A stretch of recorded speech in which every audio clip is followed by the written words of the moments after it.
जब भी चुनाव शुरुआत होती है, जब पोस्टल बैलेट खुलते हैं तो दूसरी पार्टियां जीत रही होती है, बीजेपी बहुत पीछे होती है, बीजेपी के एंटी वोट पड़ते हैं और उसमें बीजेपी बुरी तरीके से हार रही होती है और अचानक जब ईवीएम खोलनी शुरू होती है बीजेपी जीत जाती है। चुनाव होगा ये वैसे पंचायत और नगर निकाय के चुनाव पहले से ही बैलेट पर होते आए हैं और बैलेट का जब परिणाम सामने आएगा तो कांग्रेस को हकीकत पता भी लग जाएगी।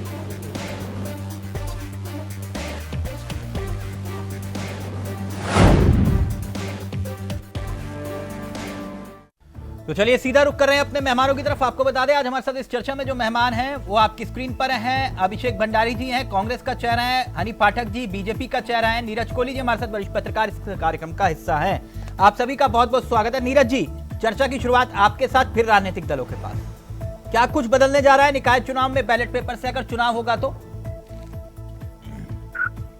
तिलक जी, बैलेट पेपर से कोई पहली बार निकाय को चुनाव नहीं हो रहे। 2018 में भी जो है बैलेट से ही चुनाव हुए थे और उससे पहले भी बैलेट से चुनाव हो चुके हैं लोकल बॉडीज के। ये तो विपक्ष का दावा है। अब इसमें कितनी सच्चाई है या कितना हकीकत में नजर आएगा ये तो चुनाव परिणाम ही बताएंगे, क्योंकि विपक्ष को तो पहले दिन से ही ईवीएम पर भरोसा नहीं है, ईवीएम पे विश्वास नहीं है। और आप देखेंगे कि पूरे देश में कांग्रेस सहित जो कांग्रेस के सहयोगी दल है उन्होंने ईवीएम के खिलाफ जो है मुहिम छेड़ रखी है। तो ये आप 2018 के अगर चुनाव परिणाम देख लें तो वो भी बैलेट से हुए थे। अब उसमें कांग्रेस की परफॉर्मेंस देख लें, बीजेपी की देख लें और निर्दलीय की देख लें, उसमें भी कोई विपक्ष की परफॉर्मेंस खास नहीं रही थी और रूलिंग पार्टी की भी ठीक ठीक रही थी। निर्दलीय की परफॉर्मेंस बहुत अच्छी रही थी। तो ये तो एक मैं समझता हूँ कि विपक्ष ने एक जो मुहिम बना रखी है, अब उसकी सत्यता तो तब सामने आएगी जब चुनाव परिणाम में भी उनके दावों के अनुरूप ही नतीजे आएंगे। यानी आप ये कह रहे हो कि नतीजे बहुत कुछ तय करेंगे। ये ईवीएम वाली जो कहानी है, अगर इधर उधर कुछ भी हुआ तो फिर वो उसी हिसाब से मैनेज कर लिया जाएगा। लेकिन अभिषेक भंडारी जी, कुल मिलाकर नीरज जी कह रहे हैं जो हर बार का चुनाव खत्म होते ही वो रोना होता था ना ईवीएम वाला, वो कम से कम नहीं होगा, बेचारी ईवीएम बच जाएगी। वरना तो फिर बाकी वो तो आपके लिए तो है ही वो सबसे आसान तरीका कि भाई ईवीएम में खोट है, ईवीएम अच्छी नहीं है, ईवीएम ने ये हो गया, ईवीएम में वो हो गया। वो कह रहे हैं अब ये पूरा का पूरा बवाल ही खत्म हो जाएगा कि अब कोई बहाना नहीं, कोई रोना धोना नहीं।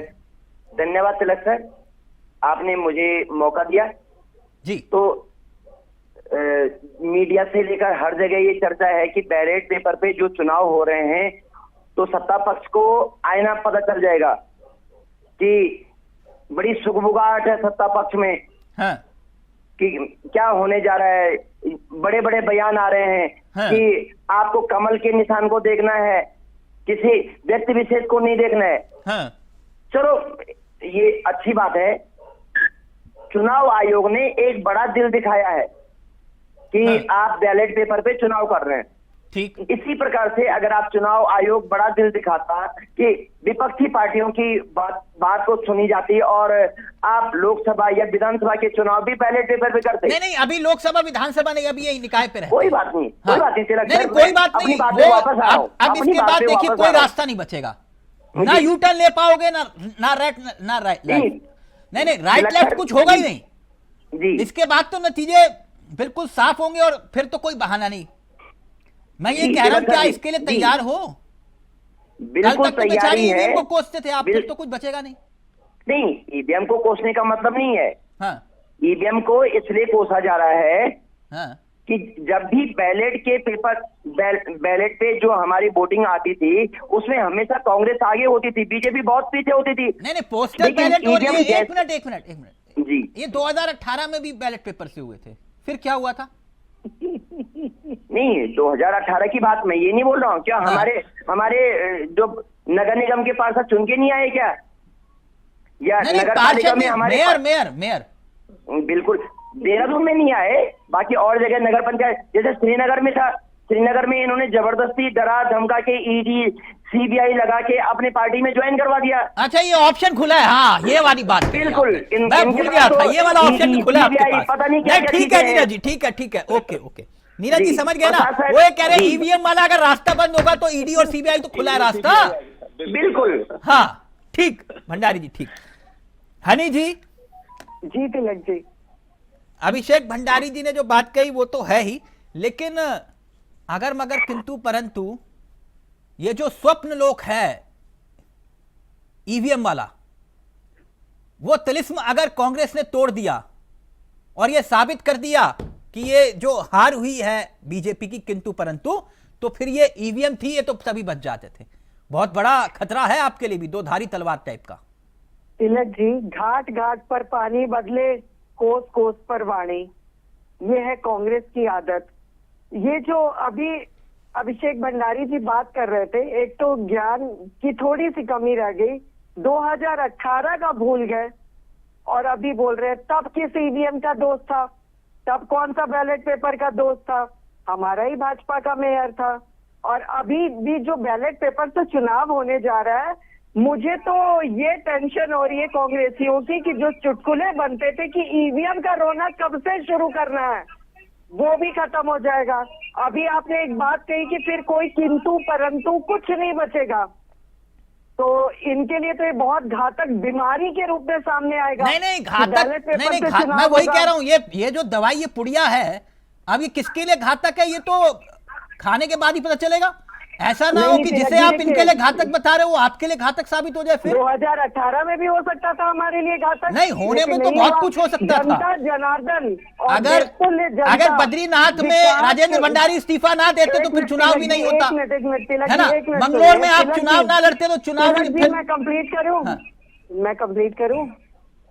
ऐसा है तिलक जी, जो ये बात कर रहे हैं कि बैलेट पेपर के चुनाव की, तो 2018 का भी आईना देखना चाहिए। नहीं, मैं ये कह रहा हूँ, ये रिस्क आपके लिए भी है कि नहीं है हनी जी?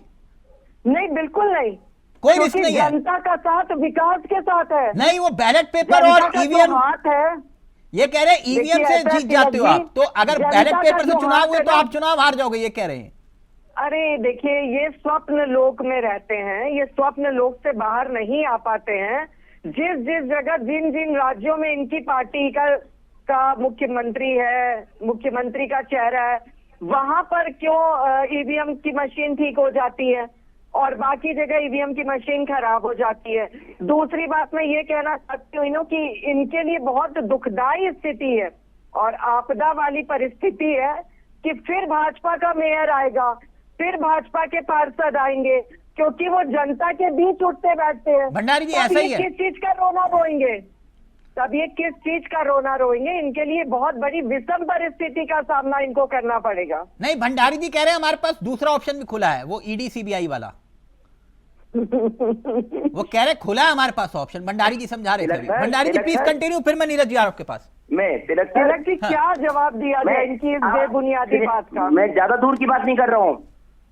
श्रीनगर में देख लीजिए, तो इन्होंने जिस तरह से हमारे जो वहां पे नगर पंचायत महिला थी, उनको डरा धमका के, पूनम तिवारी जी, तिलक जी, मैं इनको उनको कंप्लीट करना इस तरह से परेशान कर करके अपनी पार्टी में ज्वाइन करवाया और आज बिल्कुल पास साफ हो गए। कोर्ट में जब ये लोग गए थे तो सुप्रीम कोर्ट से बैलेट पेपर को लेकर इनको झाड़ क्यों पड़ी? इससे पहले राजेंद्र भंडारी जी, जो आप बद्रीनाथ विधानसभा की बात कर रहे हैं, उनकी पत्नी जिला पंचायत अध्यक्ष है वहाँ पे। पहले तक तो इनके पीछे सीबीआई, ईडी सारी जांचें चल रही थी। आज भाजपा ज्वाइन करने के बाद सारी ईडी बंद हो गई, सीबीआई बंद हो गई, राजेंद्र भंडारी पास साफ हो गए, उनकी पत्नी बिल्कुल पास साफ हो गई। बैलेट पेपर लेके भाग जाया जाता था। उन्होंने अपनी खुद का बताया, जो उनका अनुभव था कि उस समय बैलेट पेपर को लेके गुंडागर्दी होती थी, लेके भाग जाते थे लोग बैलेट पेपर।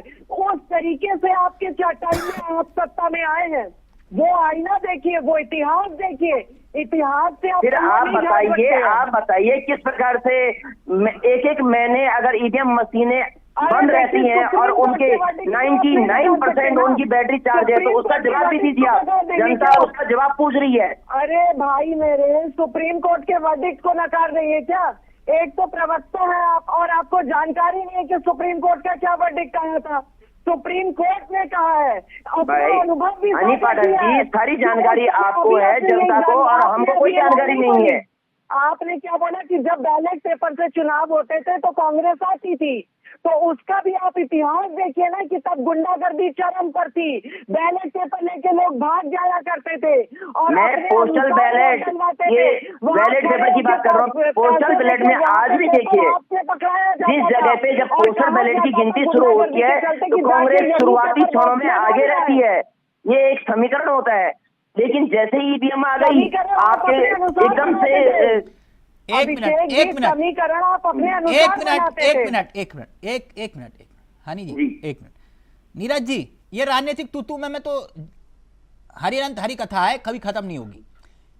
मैंने हनी जी से पूछा ये मसला तो दो धारी तलवार है ना, वो ये कह रहे कि नहीं हम तो जीते हैं और जीते रहेंगे, क्योंकि देवतुल्य जनता का हाथ है हमारे। मैडम ये देवतुल्य जनता तो बद्रीनाथ और मंगलौर में भी थी ना। एक मिनट रुकिए, देवतुल्य कार्यकर्ता भी होता है आपके यहाँ, एक मिनट रुकिए ना हनी जी। मंगलौर का जो चुनाव हुआ था उसमें हमने बहुत भारी मतों से आगे विजय भी पाई है। नहीं, हमने तो वहां बहुत बड़े चमत्कार देखे थे, हमने वहां बहुत बड़े चमत्कार देखे थे। जनता की याददाश्त अभी कमजोर नहीं हुई है हनी जी। वहां जो कुछ सांस्कृतिक कार्यक्रम चले थे मंगलौर में, वो पूरे देश ने देखा। वो जो है बाहुबली टाइप का मामला, वो तो सबने देखा ना। नहीं, वो कोई नया आविष्कार था वो तो। बताइए, उत्तराखंड में एक कार्यकर्ता नहीं मिला देवतुल्य आपको, जिसको आप टिकट दे पाए। फरीदाबाद से प्रत्याशी लेकर आए आप, और आप कह रहे नहीं हम जीत गए जी। आप जिसको फरीदाबाद का प्रत्याशी बता रहे हैं वो ही फरीदाबाद का प्रत्याशी यहाँ पर चुनाव लड़ता है और बहुत कम अंतर से हार का सामना हमें करना पड़ता है। मंगलौर की सीट तो हमारी थी ही नहीं, मंगलौर की सीट तो हमारी कभी थी ही नहीं। चलिए ठीक है, मुझे नहीं मालूम था आप चुनाव हारने के लिए लड़ रहे हो, ये तो आपने थोड़ा ज्ञानवर्धन कर दिया। मुझे मालूम नहीं था आप हारने के लिए लड़ रहे थे। ये तो हम लोगों के लिए एक तरह का विजय श्री है कि जनता ने हमें बहुत कम अंतर से हराया। मैडम, ये उनको बताइएगा जिनको उत्तराखंड का इतिहास ना मालूम हो। ठीक, अभी मैं खोलूंगा पट्टी तो फिर बहुत दिक्कत हो जाएगी। ऐसे ऐसे विधायक देखे जो 4-4 वोट से चुनाव हारे, 3 वोट से। मालूम है उनका नाम? मैंने कब कहा नहीं हारा? मालूम है ना, जिनका मुकदमा चला कोर्ट में, जो आजकल आपके साथ है, मंत्री हैं। वो जो वोटिंग परसेंटेज की बात हो रही है, नहीं, वोटिंग परसेंटेज नहीं, यहाँ चुनाव 3 वोटों 4 वोटों से भी हारे हैं लोग। तो इसलिए मत बताओ कि वो 600 वोट से चुनाव हार गए इसलिए चुनाव हम जीत गए। ऐसे नहीं होता मैडम। एक मिनट नीरज जी, ये मसला तो दो धारी तलवार टाइप का है ना। हनी जी जैसे कह रहे कि नहीं हम तो जीत रहे, कोई दिक्कत नहीं, बैलेट से करवा लो या फिर ईवीएम से करवा लो।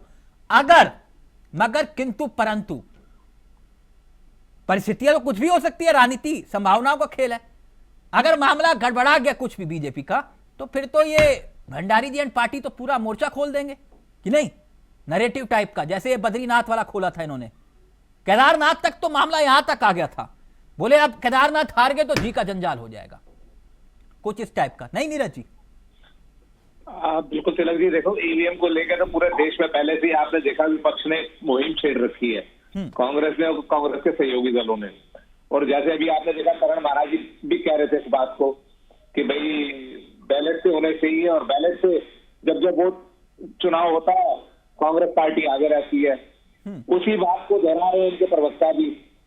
पर लोकल बॉडीज के चुनाव तो 2018 में, उससे पहले भी स्टेट में हुए हैं, तो कांग्रेस की परफॉर्मेंस इतनी अच्छी नहीं रही जो छोटी सरकारों के गठन की जहां तक बात है। रही बात यह है कि जीतने का दावा सब कर रहे हैं, ऑपोजिशन भी कर रहा है और रूलिंग पार्टी भी कर रही है। लेकिन अगर हम इतिहास की बात करें, आंकड़ों की बात करें, हम खाली क्योंकि देहरादून की बात इसलिए करते हैं कि देहरादून जो है स्टेट की कैपिटल है और यहाँ के चुनाव बड़ा अहम होते हैं। हाँ। यहाँ मेयर का चुनाव भी बड़ा अहम है और 2 वार्ड और सबसे बड़ा प्रदेश का नगर निगम है। हाँ। तो 2003 में अपग्रेड होने के बाद नगर पालिका परिषद से नगर निगम बनने के बाद देहरादून में सिर्फ एक बार मनोरमा शर्मा को छोड़ दिया जाए तो हर बार पाला जो है बीजेपी के पक्ष में रहा है। नहीं, वो सबसे पहली मेयर तो मनोरमा ही जीती थी। हाँ, पहली मेयर वो जीती थी। उसके बाद लगातार भारतीय जनता पार्टी जीत रही, पिछले 24 साल का ट्रैक रिकॉर्ड है। हाँ। और वैसे भी निकायों के चुनाव में मैं ये आप अगर आंकड़े देख लें तो चाहे सत्तारूढ़ दल हो चाहे विपक्ष हो, परफॉर्मेंस एक औसत परफॉर्मेंस रहती है दोनों पार्टियों की। कभी ऐसा नहीं हुआ कि सत्तारूढ़ दल ने सुपड़ा साफ कर दिया या विपक्ष हावी हो गया हो। बल्कि जो निर्दलीय है, जो बागी होकर चुनाव लड़ते हैं, वो दोनों दलों का, विपक्ष का और सत्तारूढ़ दल का, दोनों का जो है संतुलन बिगाड़ के अच्छा परफॉर्म करते हैं। हमेशा निर्दलीयों की परफॉर्मेंस अच्छी रही है। बाकी यानी ये बात आप ठीक ये है कह कि रहे आपने, हैं जो स्थानीय समीकरण होंगे वो ज्यादा प्रभावी होंगे। हाँ बिल्कुल, जो इंडिपेंडेंट है और जो बागी होकर लड़ेंगे, विजन संतोषी टाइप के जो होंगे, जिनको टिकट नहीं मिलेगा, जो मोर्चा खोलेंगे, चाहे वो कांग्रेस के हो चाहे बीजेपी के हो, काफी कोई दामोदार उनको ऊपर रहता है लोकल बॉडीज के चुनाव में। वो भले ही बाद में जीतने के बाद अपने दल में शामिल हो जाए, लेकिन एक बार को तो तालमेल गड़बड़ा देते हैं। नहीं तो फिर ये भी तो होता है, जो निर्दलीय हुआ वो सत्ता पक्ष जो भी होता है सत्ता में, वो ये कहता है कि नहीं ये तो हमारे ही थे। हाँ बिल्कुल, ये तो नाराज होके गए, ये हमारे ही थे। मतलब ये सबके साथ होता है। ये उसी तरह की बात हो गई, जैसे जब चुनाव हारो तो वोटों की गिनती बता दो, प्रतिशत बता दो, और चुनाव जीतो तो हम जीते। चुनाव हारने वाला कहता है कि साहब नहीं, जैसे अब इनके एक माननीय विधायक हैं बीजेपी के, उन्होंने कहा कि भाई अगर टिकट ना मिले तो तुम निर्दलीय लड़ जाना, बाद में बीजेपी की सेवा करते रहना।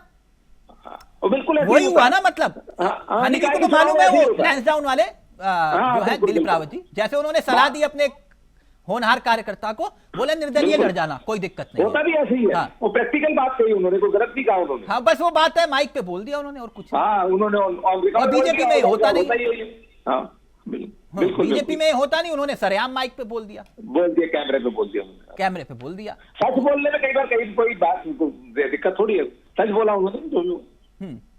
नहीं अभी तो बहुत सारे पढ़ते हो, अभी तो देहरादून नगर निगम वाला सबसे जी का जंजाल, लेकिन वो है नहीं, वो सबको मालूम है कि टिकट किसको मिलेगा, वो दीवार पे लिखा हुआ है। जैसे हनी को कोई मालूम है, हनी बोलेंगी नहीं यहाँ पर कि इस बार देहरादून नगर निगम में मेयर का टिकट किसको मिलेगा। हनी जी को मालूम है? मुझे नहीं मालूम। नहीं तिलक जी, नहीं, मैंने बता भी देंगे, कोई दिक्कत थोड़ी है। नहीं, वो बाद में बताएंगे हनी जी, अभी नहीं बताएंगे, सबको मालूम है। अभिषेक भंडारी जी, बात इतनी है बस नीरज जी, हनी जी ने कहा है इस बार किसी दागी को, किसी बागी को, और जिसके ऊपर आय से अधिक संपत्ति का मामला होगा खास तौर पर, ऐसे शख्स को बीजेपी बर्दाश्त नहीं करेगी। ये बात तो है। हाँ, ये तो भारतीय जनता पार्टी ने, चलो इनकी बात में अगर सच्चाई है तो ये भी देखेंगे। बिल्कुल डिसिप्लिन के साथ। नहीं ये देखिएगा भंडारी जी, जी आपके यहाँ क्या प्लान है? चलिए ठीक है, बैलेट पेपर से आपकी मुराद पूरी हो रही है, लेकिन उनके यहाँ दीवारें जो है ना बीजेपी कार्यालय की, वो थोड़ी ऊंची है, और आपके यहाँ दीवारें जो है बहुत नीचे हैं, सांस्कृतिक कार्यक्रम बाहर से ही दिख जाता है, तो कैसे मैनेज करोगे? उनके यहाँ तो लगभग 99% लोगों को मालूम है कि मेयर का टिकट किसको मिलने जा रहा है, आपको भी मालूम है उनके घर में किसको मिलने जा रहा है मेयर का टिकट। आपके यहाँ क्या मतलब, क्योंकि या आप तो हारे हुए प्रत्याशी को ही दोगे दोबारा, जिनके नाम रिकॉर्ड है हार हार हार हार, बोले विधानसभा भी लड़ो, मेयर का टिकट भी लो, और बोले कार्यकर्ता बाद में दरी और झंडा उठाओ। क्या करोगे फिर भंडारी जी? आपका भी तो नंबर नहीं आएगा ऐसे तो फिर कभी भी, और मतलब जिसके पास धन है वही चुनाव लड़ेगा, इसका मतलब तो ये हुआ। नहीं, जो पार्टी का वफादार कार्यकर्ता फिर चाहे है, बैलेट से करवा लो या ईवीएम से, नतीजा तो वही आएगा मेरे भाई। नहीं भंडारी जी,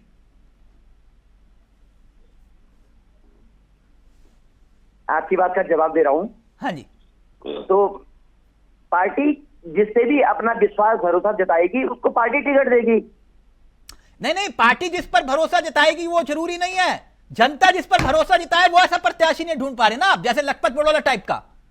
ऐसे कार्यकर्ता, आम कार्यकर्ता को टिकट दो तो वो फॉर्मूला भी अपनाया जाए, लेकिन आप दोगे भैया मेयर का टिकट भी एक ही शख्स को, विधायक का टिकट भी एक ही शख्स को, ठीक, जनता कह रही है नहीं चाहिए, और फिर चाहे ईवीएम से चुनाव करो या बैलेट से, नतीजा तो मेरे भाई वही आएगा भंडारी जी की नहीं आएगा। जब जनता कह रही है कि मुझे स्वीकार नहीं है, आप थोपे जा रहे हो जनता पे कि नहीं तुझे मेरी कसम चुनाव लड़ना पड़ेगा मेयर का, तुझे मेरी कसम विधानसभा का चुनाव लड़ना पड़ेगा, बोले मैं नहीं लड़ना चाहता, नहीं तुम्हें लड़ना पड़ेगा क्योंकि चेहरा नहीं है हमारे पास। यही बात है ना भंडारी जी? नहीं, चेहरे बहुत है, लेकिन पार्टी का जिस पे विश्वास होगा, पार्टी को जो लगता है कि भाई ये जिताऊ कैंडिडेट है, अब समय की बात है, अगर नहीं जीते वो अलग बात है। जिताऊ का मतलब क्या होता है मान्य भंडारी जी? है भंडारी जी, जरा मुझे भी समझा दो, सर जिताऊ का मतलब क्या होता है? जिताऊ का मतलब जिताऊ जो जीत जाए। अब उस समय के हिसाब से उसकी किस्मत काम नहीं कर रही है, इस बार करेगी पार्टी, उसको जिसको भी पार्टी टिकट देगी, सारे जितने भी कार्यकर्ता हैं पार्टी के ग्रास रूट से लेकर शीर्षस्थ नेता, सब उनके साथ में काम करेंगे और उनको जिताने का कार्य करेंगे। अच्छा, किसको मिल रहा है आपके यहाँ मेयर का टिकट? जिस दिन बहुत जल्द आपके सामने पार्टी जो कैंडिडेट होगा वो आपके सामने होगा। अच्छा, जी, छुपा के हमारी मत कुछ रखिएगा। सीमाएं हैं। हम भले ही मैं अपनी पार्टी का प्रवक्ता हूं, लेकिन ये बोलने के लिए मैं अधिकृत नहीं हूं कि किसको टिकट मिलेगा। ये जब बोलने पार्टी के लिए तय अधिकृत हो करेगी। कि कम से कम इस बार जो है लखपत बड़ौदा मॉडल अपना लो, इतनी हिम्मत है? बोलो कि वो धन्यवाद। हारे हुए प्रत्याशियों को टिकट नहीं मिलेगा इस बार, इतनी हिम्मत तो है? बिल्कुल। हाँ बोलिए ना। भैया हम भी चाहते हैं पार्टी अपना कैडर देखे और ये जिन पे आपको लगता है कि जीतने का मादा है उनको टिकट दे। नहीं, जीतने का चाहे मादा एक लखपत अलग बड़ौदा है, हो। जो ये बार बार हारने के नाम का रिकॉर्ड बना रहे हैं उनको टिकट ना दे, फिर उपवास भी पूरा हो जाएगा घंटा घर पे बैठ के, बात खत्म। क्यों भंडारी जी? धन्यवाद सर। नहीं धन्यवाद नहीं, धन्यवाद मेरे को करने से क्या होगा भंडारी जी? आपका जो एडवाइस है मैं अपनी पार्टी तक पहुंचा दूंगा। नहीं, मेरी एडवाइस पे थोड़ी ना चलती है कांग्रेस। नहीं, हाँ कांग्रेसी हर आपकी व्यक्ति एडवाइस पे की- नहीं चलते, आप मेरी एडवाइस लोगे। नहीं। तिलक सर आपकी एडवाइस भी चलेगी। नहीं, मेरी एडवाइस नहीं चलेगी। एडवाइस जो है आपके शीर्ष नेतृत्व प्रीतम सिंह जी की, यशपाल आर्य जी की, ठीक, माननीय जी। हरीश रावत जी की, जी करण महाराज जी का मैं इसलिए नहीं बोल रहा क्योंकि प्रभारी जी तो वैसे ही जूम पे कनेक्ट होती हैं आपके यहाँ। जी प्रभारी जी तो जूम से ही कनेक्ट होती हैं, कभी सिग्नल आया तो ठीक, वरना तो फिर तो जय श्री राम चल ही रहा है मामला। जवाब दूं? हाँ हनी जी, जी मेरा ये कहना है कि ठीक है, कई बार मामला जो है कॉन्फिडेंस और ओवर कॉन्फिडेंस में बारीक सी रेखा होती है, जैसे बद्रीनाथ में आपने देखा, हो गया, उस सदमे से उभरने में वक्त लगेगा, ठीक है, लेकिन कुछ भी हो सकता है। ये निकाय का चुनाव है, नीरज जी बता रहे हैं, जो ग्राउंड पे काम करेगा उसको, और खासतौर पे प्रत्याशी का चेहरा, सिंबल बाद में, नहीं हनी जी? बिल्कुल तिलक जी, जैसे अभी हमारे बड़े भाई साहब ने कहा कि ग्राउंड जीरो पर जो काम करता है, और अभी आपने कहा कॉन्फिडेंस और ओवर कॉन्फिडेंस में बहुत अंतर होता है, तो हम इस चीज को लेके पूरी तरीके से कॉन्फिडेंट हैं कि हमारे जो कार्यकर्ता है, हमारे जो प्रत्याशी है वो ग्राउंड जीरो के हैं, क्योंकि भारतीय जनता पार्टी एक कार्यकर्ताओं की पार्टी है और इन कार्यकर्ताओं की पार्टी पे भारतीय जनता पार्टी पूरी तरीके से विश्वास रखती है। नहीं, आपने और कोई उस मुहिम विश्वास छेड़ोगे पे कि हम भैया- निश्चित रूप से खड़े उतरेंगे। नहीं, जैसे हम वो देखते थे ना, लालू जी का एक वीडियो, बोले कि बटन यहाँ दबाना, जोर से आवाज आएगी, बीप, तो इस टाइप का कुछ मुहिम, कुछ पन्ना प्रमुख जिम्मेदारी कुछ तो देंगे ना आप, कि भाई जाकर देखिए, जनता को ऐसा है- बताना है कमल के फूल पर ही बटन दबाना है। नहीं नहीं, देखिए ऐसा है तिलक जी, हमारे यहाँ निकाय चुनाव को लेकर हो चाहे कोई भी चुनाव हो, हाँ। उसको लेकर हमारी पार्टी पूरी तरीके से तैयार नहीं, अब रहती तो है, ये नहीं प्रयास बताओगे ना करती बटन यहाँ रहती पे है। दबाओ, अब तो बैलेट पेपर वाला मसला है ना वो। देखिए देखिए तिलक जी, ऐसा है, बैलेट पेपर हो चाहे जो हो, 2018 में क्या कार्यकर्ताओं ठीक को है, ये ओके, पूरी ओके। तरीके नीरज जी, से दिखाना फाइनल पड़ा कमेंट था। आपका। इतिहास दोनों का कहता है confidence हाई हमारा, है। इतिहास कहता है हमारा Final कि comment, हम please। जीते थे और जीतेंगे। नहीं, इतिहास एक बार कांग्रेस के पास सिर्फ सीट गई। ठीक, हारने की बात तो कोई नहीं करता, सब जीतने का दावा करते हैं। नहीं, अभी यूकेडी से पूछना, बोले सारे निगम हम जीतेंगे, पूछ लीजिएगा, नहीं अभी यूकेडी है नहीं, उनसे लेकिन पूछिएगा, वो एक कहेंगे हम ही बात जीतेंगे। है, इस चुनाव में एक खास बात जरूर है कि विपक्ष को जो है बैलेट के रूप में बुलेट मिल गया, उनकी मुराद पूरी हो गई। अब वो बैलेट को बुलेट के रूप में यूज कर सकते हैं। और कितना नीरज भाई, इनकी मुराद पहले पूरी हो तो चुकी है। चलिए, नीरज ठीक भाई, है, इनकी मुराद thank you। पहले पूरी हो तो चुकी है। थैंक यू हनी जी, बस इतना जरूर है, बाद में बताइएगा दून नगर निगम में कौन मेयर की टिकट मिल रहा है, पता तो आपको भी है। बहुत बहुत शुक्रिया नीरज जी आपका भी, भंडारी जी आपका भी, और हनी जी आपका भी। फिलहाल मुझे दीजिए इजाजत, नमस्कार, जय हिंद, जय भारत, जय उत्तराखंड।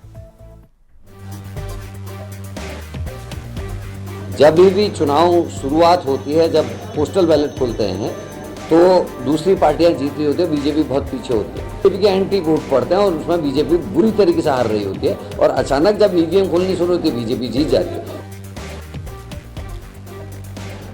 चुनाव होगा, ये वैसे पंचायत और नगर निकाय के चुनाव पहले से ही बैलेट पर होते आए हैं, और बैलेट का जब परिणाम सामने आएगा तो कांग्रेस को हकीकत पता भी लग जाएगी।